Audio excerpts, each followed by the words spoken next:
faut veiller à ce que l'Afrique ne fasse pas les frais du progrès humain froidement écrasé par la roue de l'histoire. On ne saurait échapper aux nécessités du moment historique auquel on appartient. Cheikh Anta Diop. Antériorité des civilisations nègres, mythe ou vérité historique. Si vous appréciez ce que nous faisons ici, un simple service que je vous demanderai, c'est d'appuyer sur le bouton s'abonner. C'est gratuit. Et cela aide vraiment à soutenir la chaîne.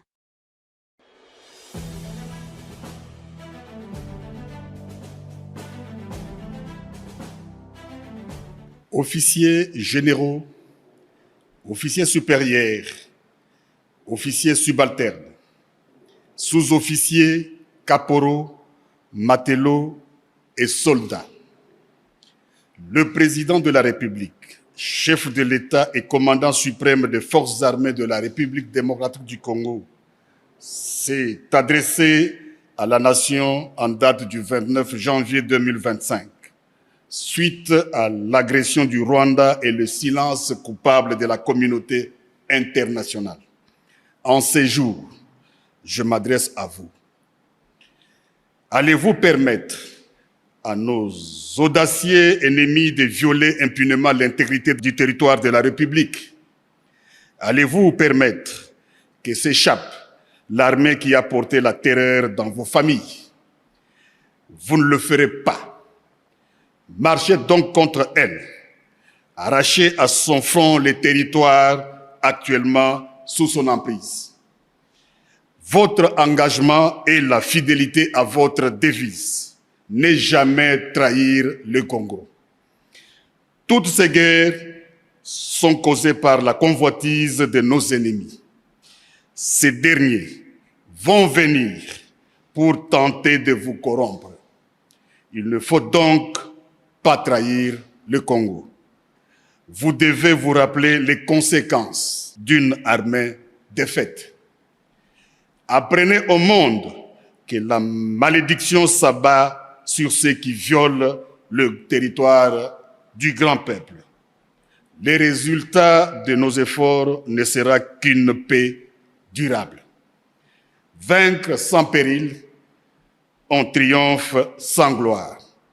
Il n'y a aucun orgueil à tirer d'une victoire facile vis-à-vis de l'ennemi. Pour les services rendus dans cette lutte dans laquelle nous sommes engagés, je vous présente les remerciements du commandant suprême de ma part et du pays tout entier. Ce n'est pas seulement pour aujourd'hui, mais pour tous les temps à venir que nous devons perpétuer pour les enfants de nos enfants, cette grande et libre nation dont nous avons bénéficié toute notre vie.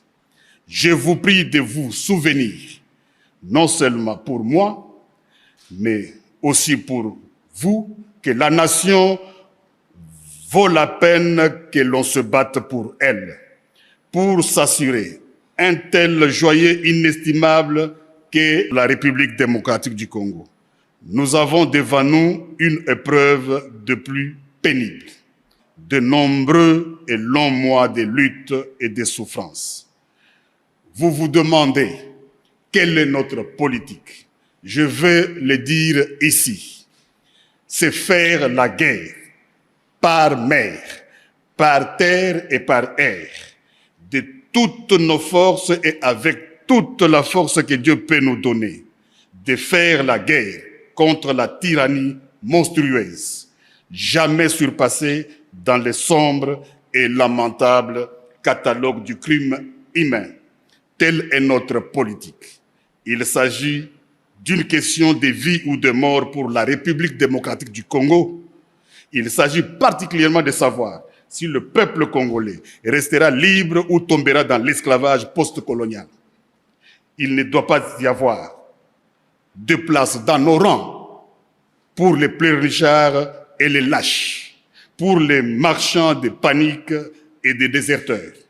Notre peuple ne doit connaître aucune peur au combat et doit se joindre de manière désintéressée à notre guerre patriotique de libération, notre guerre contre les asservisseurs fascistes. Dans la situation actuelle, la crédibilité de notre armée est essentielle.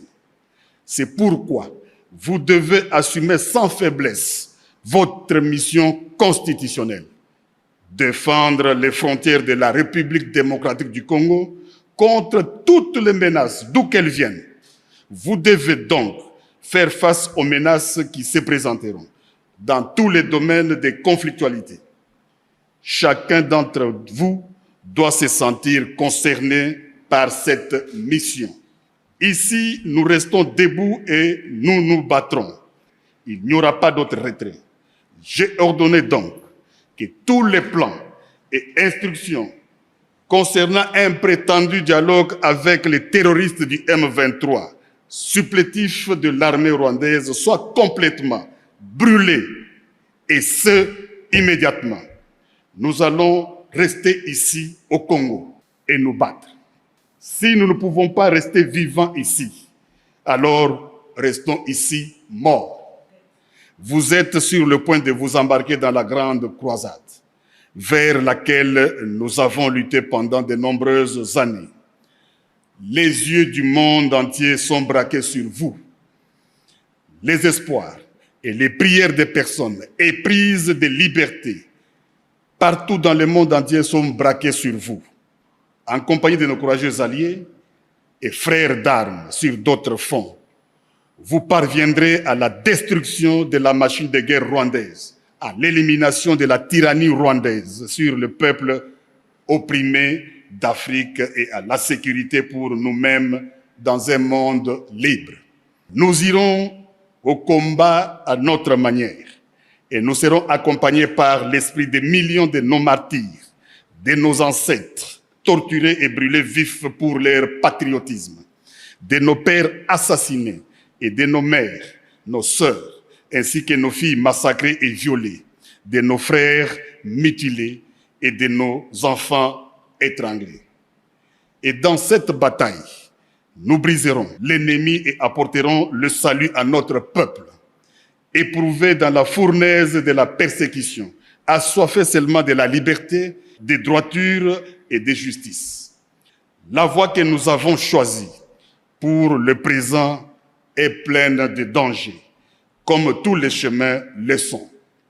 Mais c'est celle qui est la plus conforme à notre caractère et à notre courage en tant que nation et à nos engagements dans le monde. Le coût de la liberté est toujours élevé, mais les Congolais l'ont toujours payé. Votre force, c'est la cohésion qui vous rassemble et la constance de votre engagement.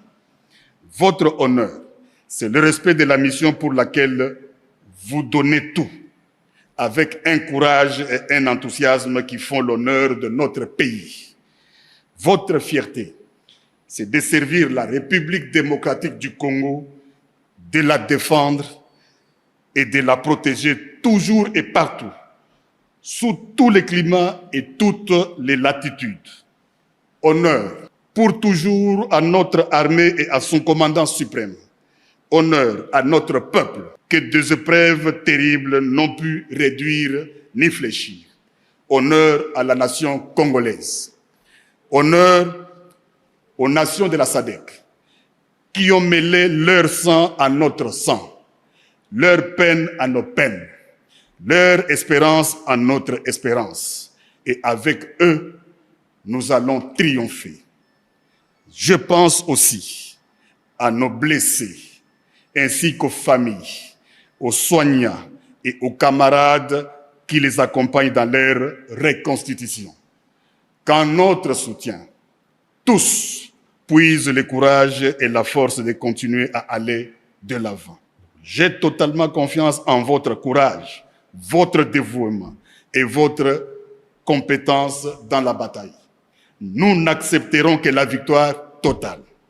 La guerre nous imposée injustement sera vaincue et la République démocratique du Congo restera une et indivisible.